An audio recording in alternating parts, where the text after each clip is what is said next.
पटना में 1 सितंबर को जन स्वराज की स्टेट लेवल कॉन्फ्रेंस तैयारी को लेकर बायसी में की गई बैठक। बताते चले कि जन स्वराज पूरे बिहार में अपना विस्तार करते हुए आगामी 2025 की विधानसभा की तैयारी में जुट गई है, जिसको लेकर लगातार पटना के बापू सभागार में कई बैठकें हुई। वहीं आने वाले 1 सितंबर को पटना के बापू सभागार में मुस्लिम समुदाय के लोगों के साथ जन स्वराज लीडरशिप इजलास का स्टेट लेवल कॉन्फ्रेंस होने जा रही है, जिसको लेकर बायसी में समाज सेवी मोहम्मद शाहनवाज की अध्यक्षता में एक बैठक आयोजित की गई, जिसमें कई अहम मुद्दे पर चर्चा के साथ साथ 1 सितंबर को पटना में होने वाले आयोजन की तैयारी पर विचार विमर्श की गई। वहीं मौके पर मोहम्मद शाहनवाज आलम ने बताया कि आज इस बैठक का मुख्य उद्देश्य है कि 1 सितंबर को पटना के बापू सभागार में मुस्लिम समुदाय के लोगों के साथ जन स्वराज के बैनर तले प्रशांत किशोर की स्टेट लेवल कॉन्फ्रेंस होने जा रही है, जिसकी तैयारी को लेकर आज हम सभी यहां बैठे हैं और तमाम वैसे लोग जाने की तैयारी में जुट गए हैं जो जन स्वराज को दिल से चाहते हैं और बिहार के सभी पार्टियों से अलग होकर बिहार में एक नए चेहरे की तलाश कर रहे हैं। वहीं आगे उन्होंने बताया कि इस स्टेट लेवल कॉन्फ्रेंस में मुस्लिम समुदाय के तमाम लोगों से मिलकर प्रशांत किशोर उनके साथ हो रहे अन्याय को सुनेंगे और फिर उन पर विचार विमर्श करने का कार्य करेंगे। वहीं इस बैठक में मुख्य रूप से मोहम्मद शब्बीर अहमद, मौलाना फैजान अली, गुलाम मुस्तफा, मोहम्मद शमशेर, मोहम्मद असलम, मोइन आलम, कैसर रजा, मुन्ना एवं अमीन अख्तर और साथ में कई गणमान्य लोग मौजूद थे। आज बायसी में आपके द्वारा एक मीटिंग रखी गई थी जन स्वराज का। इस मीटिंग का क्या मुख्य उद्देश्य था? 1 सितंबर को पटना के बापू सभागार में एक प्रोग्राम है जो पूरे बिहार मुस्लिम माइनॉरिटी के लिए एक मीटिंग है। इसकी तैयारी को भरपूर करने के लिए वहाँ पर उसको कामयाब करने के लिए हम लोग ये मीटिंग रखे थे ताकि वहाँ 1 तारीख के प्रोग्राम को सक्सेस किया जाए। आप देखे होंगे पिछले दिनों अभी 25 तारीख को वहाँ पर महिलाओं का मीटिंग था बापू सभागार में, जो बहुत ही मुकम्मल हुआ, जिस सभागार को भरने के लिए और बड़ी बड़ी पार्टियाँ जो बिहार की दूसरी पार्टियाँ हैं उसको भरने में नाकाम रहती है। वहाँ पर हमारे जन स्वराज के संस्थापक प्रशांत किशोर जी महिलाओं से भर दिए। उसी तरह से 1 तारीख को वहाँ पर मुसलमानों की एक मीटिंग रखी गई है, वो तमाम लोग वहाँ पर जाएं। हम चाह रहे हैं कि बायसी से ज़्यादा लोग जाएंगे सीमांचल मुस्लिम बहुल क्षेत्र बिहार में और उस बापू सभागार को भरा जाए, इसलिए हम लोग आज एक बैठक रखे थे। जो बापू सभागार पटना में जो मीटिंग रखी गई 1 सितंबर, क्या सिर्फ मुसलमानों के लिए है या फिर और कोई लोग? 1 तारीख को जो मीटिंग है वो सिर्फ मुसलमानों के लिए है।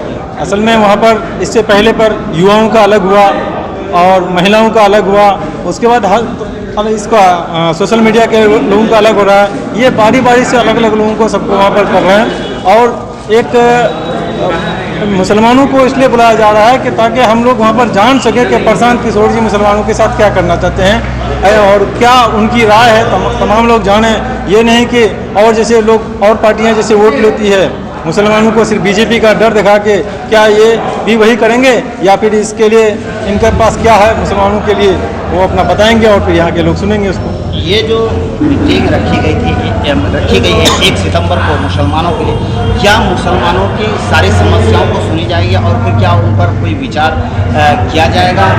जन स्वराज के जो संस्थापक हैं बिल्कुल कि बिहार की राजनीति में जो 18% मुसलमान हैं उनके राजनीति में क्या रोल रहा है। इससे पहले आप देख रहे हैं कि बिहार में अभी 18% मुसलमान हैं और सिर्फ 19 मुसलमान MLA हैं बिहार में, और वहीं पर 18% 13-14% यादव हैं, लेकिन उसका 60 MLA है। तो क्यों? तो हमको इस जन स्वराज में जिसकी जितनी आबादी उसको उतनी हिस्सेदारी देने की बात करते हैं, लेकिन 18% यहाँ पर कैंडिडेट दिया जाएगा और 18% के हिसाब से इसमें विधानसभा में उन लोगों को लड़ाया भी जाएगा और हम लोगों की भागीदारी विधानसभा में होगी। यही सोच है इनकी, इस पार्टी की, और इसी को कामयाब करने के लिए मुसलमानों के साथ एक संवाद करना चाहते हैं। वो अपनी बात बताना चाहते हैं कि हमारी क्या सोच है। लगातार मीटिंगें हो रही है, क्या जन स्वराज 2025 की तैयारी में लगी हुई है? बिल्कुल, जन स्वराज 243 सीट पर लड़ेगी, बिना किसी के साथ गठबंधन किए हुए वो 243 सीट में लड़ेगी और 2025 में जन स्वराज की सरकार होगी। जन स्वराज की सरकार मतलब जनता की सरकार। और जन स्वराज महिलाओं को आगे लाने की बात कर रही है और तकरीबन बिहार से 40 सीटों पर महिलाओं को उतारने की, कितनी सच्चाई है? सच्चाई है। जन स्वराज महिलाओं की इसलिए इसमें भागीदारी क्योंकि महिलाएं हैं जिसकी वजह से पुरुष लोग अपना काम कर पाते हैं और उनकी आबादी तो वैसे 50% है, लेकिन उनकी भागीदारी उनकी हिस्सेदारी और ज़्यादा होनी चाहिए। इसकी हिस्सेदारी इसलिए ज़्यादा होनी चाहिए कि वो तमाम पुरुष जो काम कर पा रहे हैं उसी महिलाओं की वजह से काम कर पा रहे हैं, और इसलिए उनकी भागीदारी, उनकी हिस्सेदारी कुछ ज़्यादा है। अच्छा, ये इनके लीडरशिप में जो जनसुराज का पे चल रहे हैं, आखिर बोल रहे 25 में सरकार बनेगी, इसका मुख्यमंत्री का चेहरा कौन होगा? मुख्यमंत्री का चेहरा इस पार्टी का नेता, ये पार्टी जो अभी 2 अक्टूबर को घोषणा होने वाली है, इसका नेता कौन होगा ये भी अभी तय नहीं हुआ है। लेकिन जब नेता अभी तय नहीं हुआ तो मुख्यमंत्री कैसे तय होगा? जब ये पार्टी जब जीत के आएगी उसके बाद ही सब कुछ होगा। शाहनवाज आलम, संस्थापक सदस्य जनसुराज। बिहार अपनी जरूरत को पूरा करने के लिए न जाना पड़ा, यानी कि बिहार के अंदर 10 करोड़ से ज्यादा आबादी है और एक ऐसी मुस्तहकम हुकूमत है, ऐसी मारपीट चलती है इलेक्शन में हुकूमत बनाने के लिए, ऐसे बड़े बड़े वादे किए जाते हैं कि गोया इलेक्शन के बाद एक ऐसा खूबसूरत बिहार बनकर आएगा जहां इंसानों को बिहार से बाहर नहीं जाना पड़ेगा और बिहार में उनकी तमाम जरूरतें पूरी हो जाएंगी। यही नहीं बल्कि हमें खास ये दिखाए जाते हैं कि आपको अपने डिस्ट्रिक्ट से बाहर नहीं जाना पड़ेगा, आपको अपने अनुमंडल से बाहर नहीं जाना पड़ेगा।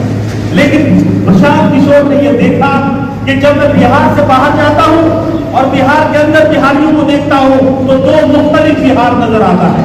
यानी कि जब बिहार में जब आप नजर उठाकर देखेंगे तो यहाँ हर कोई परेशान नजर आ रहा होगा। यहाँ की जीडीपी यानी कि इंसान की कमाई नापने का एक जरिया हुकूमत तय करती है। हिंदुस्तान भर के शहरियों का जीडीपी 1,35,000 के करीब है और बिहार में रहने वालों की जीडीपी सिर्फ 35,000 है।